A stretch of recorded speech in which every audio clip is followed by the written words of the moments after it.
Flat, घर भाड्याने दिले आहे. आधी पोलिसांना कळवा. पहा नवीन नियमावली. मंडळी, तुमचेही घर आहे आणि ते तुम्ही भाड्याने दिले आहे. मग ही अत्यंत महत्त्वाची बातमी तुमच्यासाठीच आहे. मंडळी, आता घर मालकांनी भाडेकरूंबाबत पोलिसांना माहिती देणे आवश्यक झाले आहे. अहिल्यानगर शहरासह उपनगरातील हॉटेल, बांधकाम, कारखान्यांमध्ये परप्रांतीय कामगार काम करतात. ते खोली भाड्याने घेऊन राहतात. काही वेळा गुन्हेगारही खोली भाड्याने घेऊन राहतात व गुन्हा करून पसार होतात.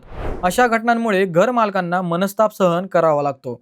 त्यामुळे घर मालकांनी भाडेकरूंबाबत पोलिसांना माहिती देणे आता बंधनकारक करण्यात आले आहे. घर मालकांनी तोंडी करार न करता कागदोपत्री करार करणे आवश्यक आहे. भाडे करारात भाडे, कालावधी, अनामत रक्कम याचा उल्लेख असणे गरजेचे आहे. भाडे करार असल्यास गुन्हा घडल्यास पोलिसांना तत्काळ माहिती मिळते. घर मालकांना त्याचा त्रास होत नाही. त्यामुळे घर मालकांनी भाडेकरूशी अधिकृत करार केला पाहिजे. खोली किंवा फ्लॅट भाड्याने देताना भाडेकरूंकडून आधार कार्ड, ओळखपत्र, कायमस्वरूपी व गावाकडचा पत्ता, फोन नंबर, कंपनीत असेल तर नियुक्ती पत्राची तपासणी करावी. तसेच या कागदपत्रांच्या प्रती ठेवणेही आवश्यक आहे. बऱ्याचदा गुन्हेगार सहजपणे आश्रय मिळवतात, गुन्हे करतात आणि निघून जातात. त्यामुळे घर मालकांनी भाडेकरूंची माहिती पोलिसांना देणे आवश्यक असल्याचे संबंधित यंत्रणेकडून सांगण्यात आले आहे.